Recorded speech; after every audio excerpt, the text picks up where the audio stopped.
So after you've met a client initially at the first meeting and then go to court, in the magistrate's court, it'll be a first appearance, so entering a plea. What happens in the Crown Court? Well, the Crown Court has a more rigid list than the Magistrates' Court. Very often in the Magistrates' Court, you'll have 40 to 50 cases all listed at the same time. So you'll have 40 to 50 people all turning up, all wanting to be in court at the same time, which means you can get to court at 10 o'clock and still be there at 4 o'clock in the afternoon, waiting for your case to be called on. The Crown Court has normally a timed listing system. So you'll be told the time at which you need to appear. And then the sort of hearing will depend on what happens next. But if it's a plea and trial preparation hearing, that is exactly what it says on the tin. The defendant will be asked what his plea is. If he pleads guilty, then the court can move to look at how he should be sentenced. If he pleads not guilty, then the court makes directions for when the trial should be and will set out a timetable for dealing with the case, which will involve telling the prosecution when they have to serve their case by, telling the defence when they have to tell the prosecution what their defence is, and generally making sure that all the witnesses are going to be available for the trial date, etc. So that initial hearing, plea and trial preparation hearing, is key to the ongoing case management. And that first hearing triggers the deadline or the timelines for a defence statement to be served. Yeah. And gives you the trial date. Yes. So as it were, at that first hearing, you will, by the time you leave the hearing, you will have a picture of when the trial is going to be and when it is that the defence are going to have to deal with their obligations to disclose their defence to the Crown and so on. And then you turn up at trial, probably six months plus after the first appearance, and you're faced with 12 members of the jury. And do you find that a good system that we have in this country? I do. I know that some people have reservations about it, but I personally think that it is certainly the least worst system you could have, because the problem, in inverted commas, with judges is that they will have a diet of criminal cases that will have occupied them for many years, and they will have heard a lot of stories before and will potentially not have a particularly open mind. Juries, in my experience, are very good at following directions. If they are told not to take account of something, they won't. I know from many cases that, for example, a defendant's previous convictions will come up, and you might think to yourself, oh dear, this is absolute curtains. It isn't. And it isn't because the jury are properly directed about how to approach previous convictions or silence in interview. And I think that they are as well placed, if not far better placed, to judge whether someone's telling the truth or not. And after all, this isn't some version of would I lie to you? But it does have elements of that. People saying what they say happened to them or what they did, and other people trying to catch them out.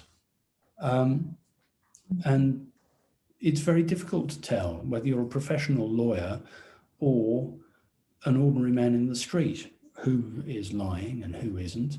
And it's far better, I think, that the public be invested in their justice system. And have you ever been called for jury service? I have been called for jury service. The jury summoning officer was horrified when I turned up at Canterbury Crown Court and asked what on earth I thought I was doing there. And because it was my local court where I knew absolutely everybody, eventually I did not sit on a jury, which is a source of regret, but I'm sure it was a great relief to the resident judge that I was out of the jury retiring area. But so your experience of jury persons has sounds like been very positive, because it's something that I think part of this podcast, its intention is to be quite educative. I think that there are areas of the criminal justice system that remain unilluminated to the mass of people in the country, luckily, because they don't have to interact with it.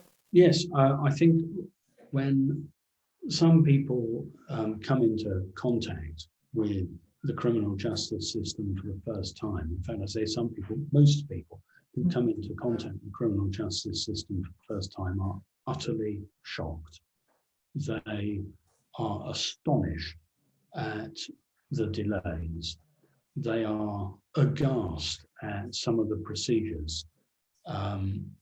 And I remember from when I was a solicitor speaking to people in police stations who were saying, well, when can I go home? And, well, you can't. And how long can the police keep me for? Well, they can keep you for an entire day plus, depending on how serious things are.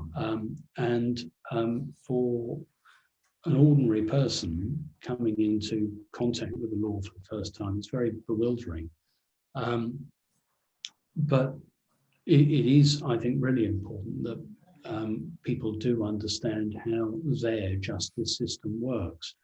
And it is always depressing to hear about people saying that they haven't called the police about X incident or Y incident because it will never result in an arrest, or they won't catch anyone, or that they're ashamed or embarrassed or whatever it is. People need to feel that the justice system is there for them. And I think jury service is quite an important part of that. I'm a big fan of it, as you can tell. And through this podcast series, we're taking a fictional character by the name of Kelly, who's not been involved with the criminal justice system before. If you were to meet someone that's never been through the justice system, how would you explain the process to them? Well, I suppose in a sense it depends when you're meeting them. If you were meeting them in advance of going to an interview at the police station, obviously you would start with that as to how important that part of the procedure is to what happens next. When I tend to meet people, of course, it's normally by the time they've been charged and sent to the Crown Court, and so I start from there. But I think the important thing to do is to be able to give somebody a complete overview of the procedure from cradle to grave, as it were. So if you are meeting somebody before they've been interviewed or arrested, you need to explain to them what that part of the procedure is about, and then what happens after that, and what happens if they go to court, and so on.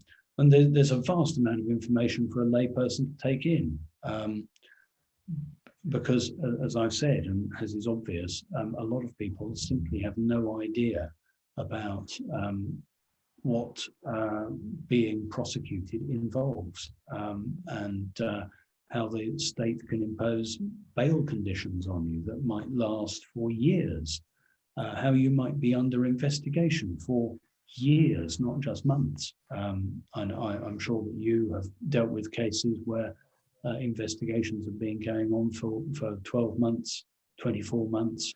I've recently been making representations in a case where the investigation has been going on for 5 years. And it's impossible to manage people's expectations when you've got delays like that. That's what our job is about. It is about managing expectations and keeping clients informed. And things have got worse in terms of investigation since bail wasn't used as freely by the police, so people are now released under investigation, which has no time limit at all. Yes, and it was a complete own goal by, it was as a result of Paul Gambaccini and the investigation into him by the police, where he was quite unfairly kept subject to bail conditions for years while they investigated utterly untrue allegations that had been made against him.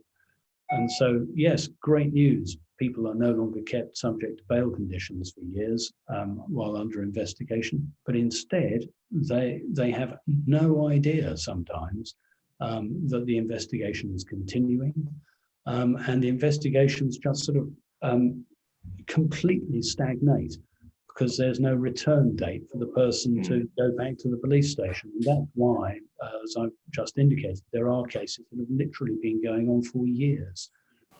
I think another thing you tend to find now is that most people have a smartphone or an iPad, and so when matters are being investigated, it takes at least 9 months, 12 months for the police to actually interrogate those devices. Yes, that is, it's a wonderful investigative tool, because we all walk around with these, which are effectively diaries in which they tell us exactly where we've been, they tell us who we've talked to, they tell us what we've done.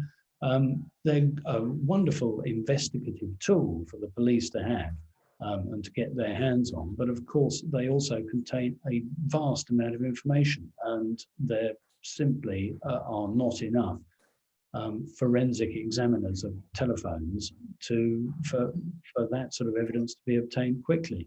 And even if it is obtained quickly, your average mobile phone contains, 40,000 pages of data.